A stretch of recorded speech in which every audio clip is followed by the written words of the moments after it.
Në vitin 1466, gjatë të ballëve të mëdha me perandorinë osmane, zona e Ishmit përmendet si pjesë e sistemit të mbrojtjes së Principatës së Kastriotëve.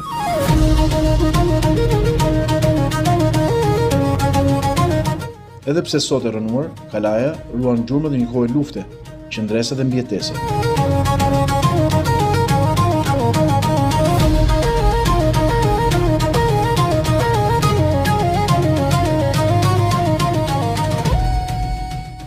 Me kalimin e shekujve, kalaja e Ishmit humbi funksionin ushtarak, përfitoi një tjetër vlerë, atë të kujtesës dhe frymëzimit.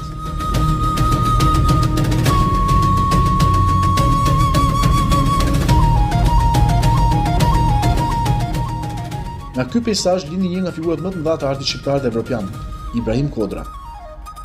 Edhe pse jetoi dhe krijoi për dekada larga Deut, Kodra mbeti gjithmonë i lidhur me Ishmin.